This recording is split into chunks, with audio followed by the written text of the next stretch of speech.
Hello and welcome to the Wealth Series. This is our weekly wrap up of the podcast that you are listening. You're not watching, you're watching me, but you're listening to the Win, Make, Give Wealth Series. And we found when we went through it before, it was really good to talk it out, because we can all listen to a podcast. You put it on while you're driving, you go, well, that's interesting. But with this course, if you don't print out the materials, okay, I put it in a binder. Okay, I put it in a binder and I do it, episode by episode, because each one they send you an email because you've all been registered. If you're here, if you're not getting the emails from Win Make Give, gosh, let me know. I'll get you registered. You can go to Win Make Give. I think it's /wealth, or yeah, winmakegive.com/wealth. I think that's what it is. And everything's right there. This is a free course.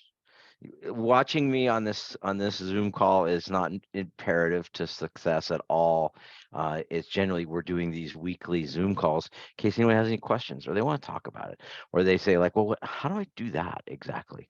And so because we found with the community at Win Make Give's fantastic. The Facebook group is fantastic with great input. It's nice to see everyone across the country going through this and experiencing it and putting out their wins and their challenges, and it's really awesome. But sometimes you don't necessarily want to be on a Facebook group with thousands of people. And we have a tight little group that's going through this with us, and we do this once a week to answer questions. And so I'll check the chat when it comes in. If anybody has any questions, let me know. And we'll just get started. This week, what we're doing is we're going through every Saturday. We review the prior Friday and the prior Monday's podcast drop. Okay, so what we're doing today is episode part 4 and part 5. Okay, and so part 4 is about increasing your income. It's free. Anybody got any questions on that? Pretty simple. We got to make more money, right? Well, you say that and doing it are two separate things. And the three amigos on Chad, Bob, and Ben, they go through and they make it lighthearted and fun, but they give you some real insight into some real ideas on how to make some extra income, and understanding it. So I like Robert Kiyosaki says it's more important to grow your income than cut your expenses. Like, wow, okay. Because I always think, I'm going to save money by spending less, which clearly, okay, in the first three episodes, we talked about the fact that you've got to go through your expenses. You must. It's critically important. If you haven't done that work, okay, if you haven't done the reality check and you haven't done your assets and your liabilities, and you haven't gone and pulled up the workbook for your network tracker, you just got to stop, time out, go back and do that. Until you do that, you don't know where you are. And if you don't know where you are, you don't know where you're going, right? So you've got to go back and get that done. No matter how ugly it is, there's people that are ahead that are break even and people that are behind. And there's no wrong answer. The key is to understand where you're at and create a plan to move forward. Okay. So in this series, this section, they talk about increasing their income. And I think that, Ben makes an allusion to, he talks about the fact that, if you're going through in a recession and things are bad, people say, oh, we got to cut. Well, you're not gonna get your way out of that, right? Simply by cutting expenses. You've got to find a way to generate more income. Okay, and that is critically important. And they talk about that. And that's the first thing they want you to do is they want you to analyze your present and your future income. Like, where's my investment? My money coming from. Some of us have retirement accounts. They have investments that are creating passive income. Okay, and then there's investments that are in creating investment income, and then there's our regular job and our normal income. And you see that with the IRS with tax returns. Like if I make a normal wage, I have to pay my taxes, right? You got to pay your taxes. And we always want to find a way to create wealth-free income. But the reality is in a normal income, when you get normal income, you're taxed at the highest rate possible. Okay. And that's a job, you get paid, whatever it is you're doing. It's usually a straight exchange between my effort, what I do, and the money I make. That's it. It's what I do to create that money. And then you've got the investment income. And that's where, you made money. I bought the GI Joe with the Kung Fu grip. Okay. And I bought it when it first came out, and I bought it for $10, but now it's a collector's item and I sold it for 100. Okay. I had $90 in investment income. Now, if I'd sold that within the year within 1 year of when I had purchased it, I'm going to pay a higher tax. Okay. Afterwards, after a year, you're going to be moving into more of capital gains tax, which is going to be, um, you know, less money. Generally speaking, let's say you bought a piece of property and you sold it. Well, okay, that's investment income. Usually, if someone's selling a property, unless they're cashing out and they need the money for some reason, the wisest thing is do it like a tax exchange, a 1031 exchange. We do those all the time, and moving it, okay, deferring the taxes down the road, okay. And then, of course, the last category of income is passive income, and that's where you're not doing anything, just getting money. And that'd be great. But that's let's say you have an investment property and you put in a bunch of work into that and a lot of hours, and you didn't you didn't really make a lot of money because you spent so much time and effort and cash putting it together. But then the next year you didn't have to spend any money, you just made money. Okay. Now it's really not that could be seen as investment because you're putting work into it, but it's also something to be considered once you're rolling in a process and you're just collecting. Let's say you're collecting dividends, or you're getting a payout. But the idea on passive is you're making money that's not directly related to the work that you are doing. Okay. Now they talk about 10 different ways to make more money, and you're like, oh, now there are a lot more ways, of course there are, but 10 is a great list for them, and they love going through that. And it's fun. And this is a sort of, if anyone has any questions or ideas, but I mean, there is a podcast. You got to go back into Win, Make, Give. I'm not sure when it was, but Ben talked about how to get a raise. How do I go about getting a raise? If you go in and you say, look, damn it, I want more money or I'm out of here. Well, that can work sometimes, but that's a hardball approach. And the problem with that is they might call your bluff if you're bluffing. Okay. It's so much better to go in with a plan of how you're going to make them more money, be more productive. And because you're doing that, let's work together so you can win more and I can win more.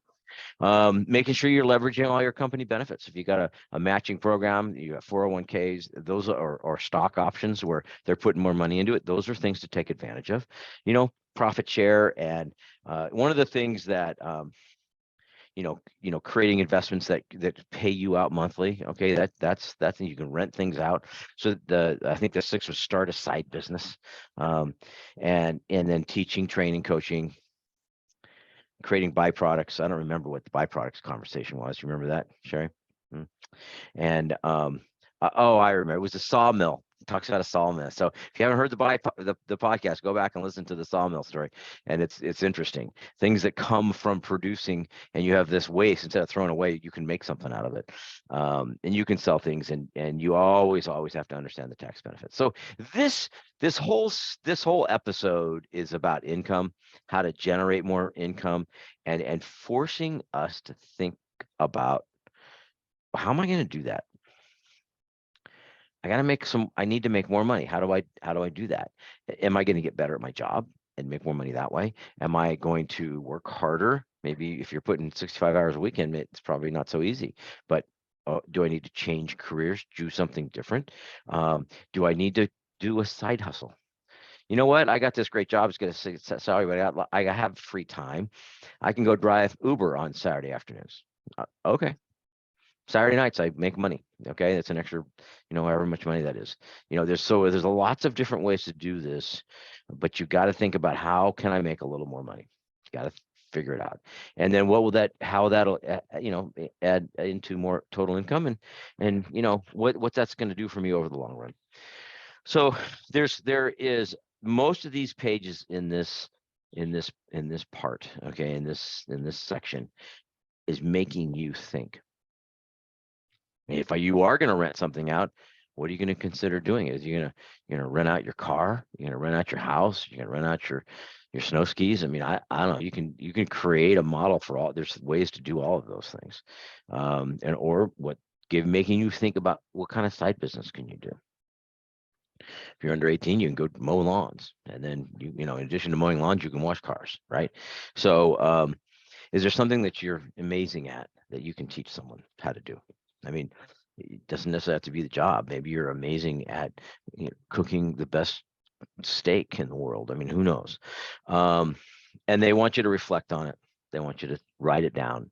And the purpose of this in the workbook is to be honest with yourself and to write that information down. And they always want to talk about, Ben really always wants to talk about your hourly wage. I don't like to do that at that exercise, because when I look at my hourly wage, I'm like, well, that's not. Hey, my hourly wage is not as great as I thought it was. When you really do what it is, okay, figure out how many hours that you're doing it, and what does what is your hourly wage really, okay, and. Warren Buffett said, and I love this quote, if you don't find a way to make money while you sleep, you will work until you die. It's true.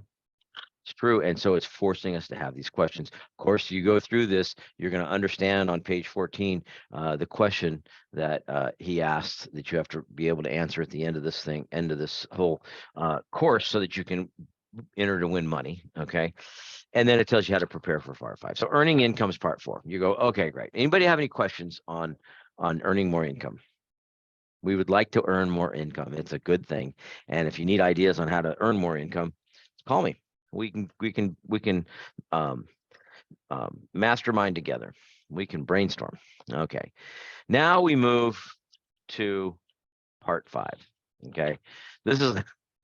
It's easy to talk about making more money, but part 5 is like, oh, by the way, if you make more money, you need to save more money. So it's save like crazy is the purpose of this whole thing. And it gives you some ideas on how to go about doing that. And it gives you some models with which you can do that.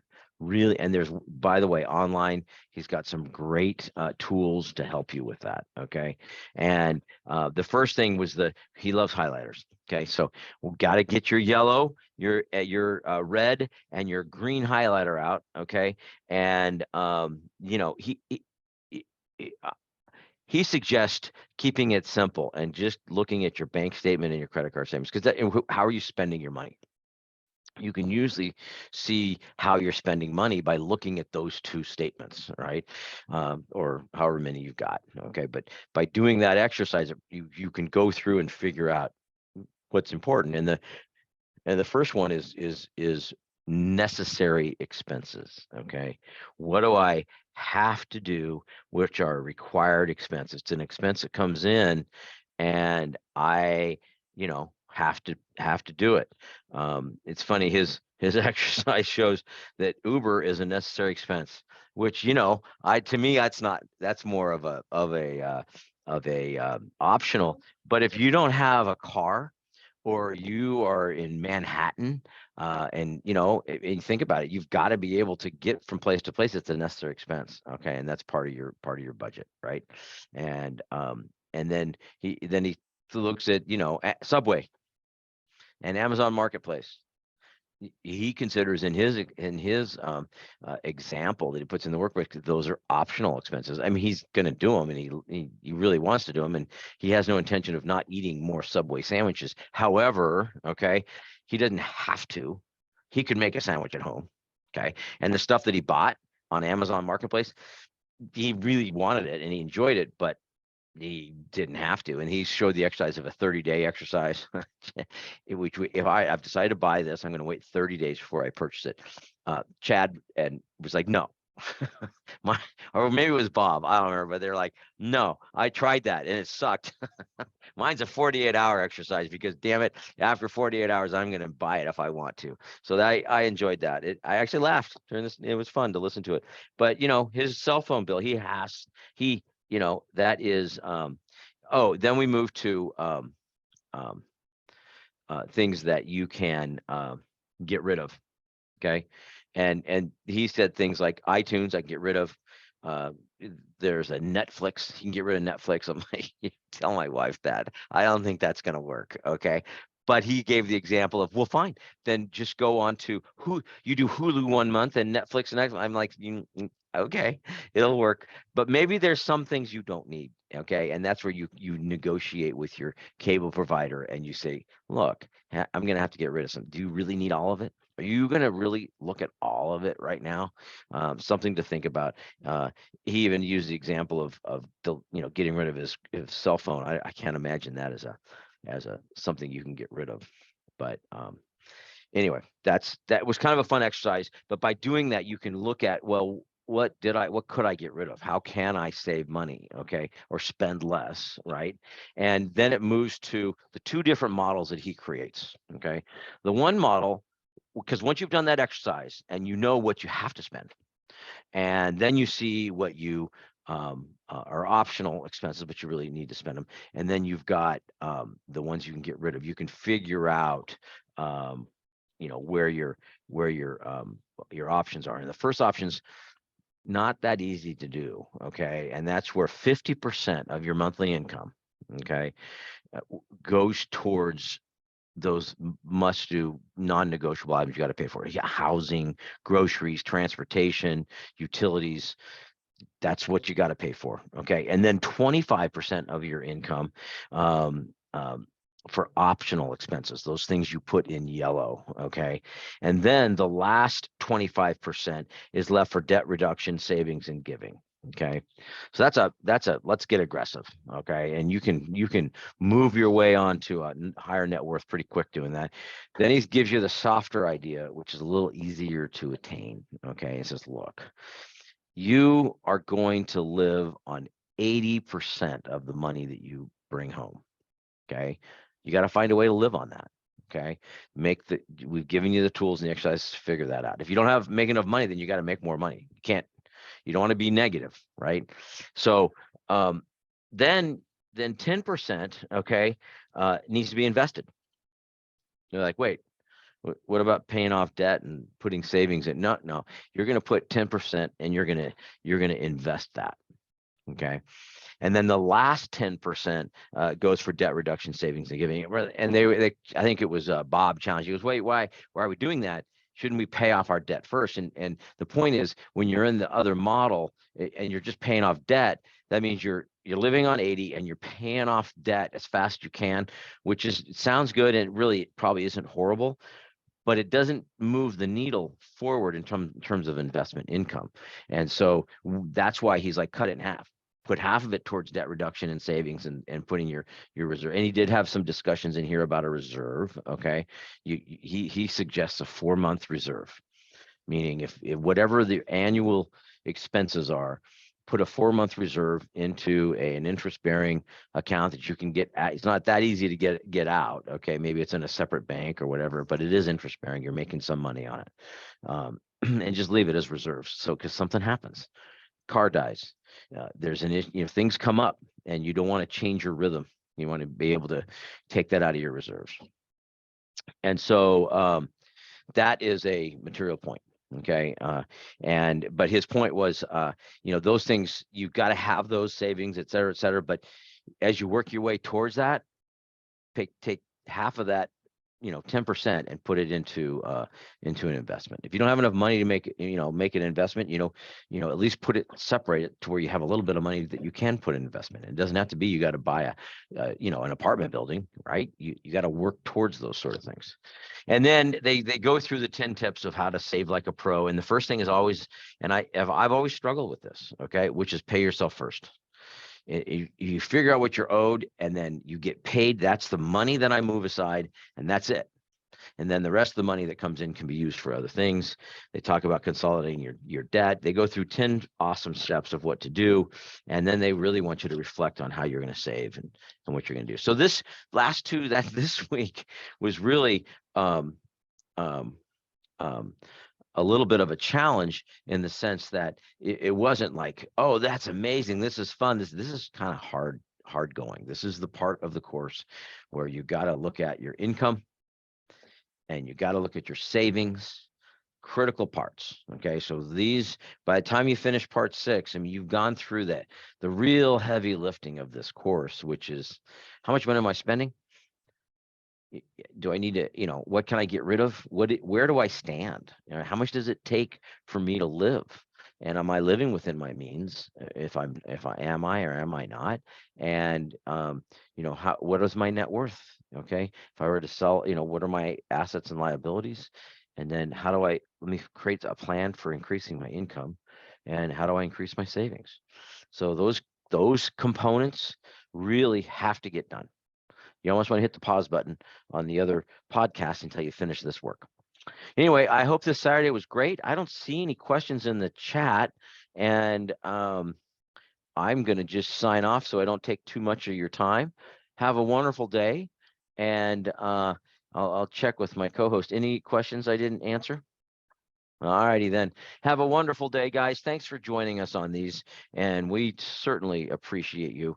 And as a sidebar, we are hiring. So if you want some additional money as a realtor, have them call me. I can help them. Have a great day. Thank you.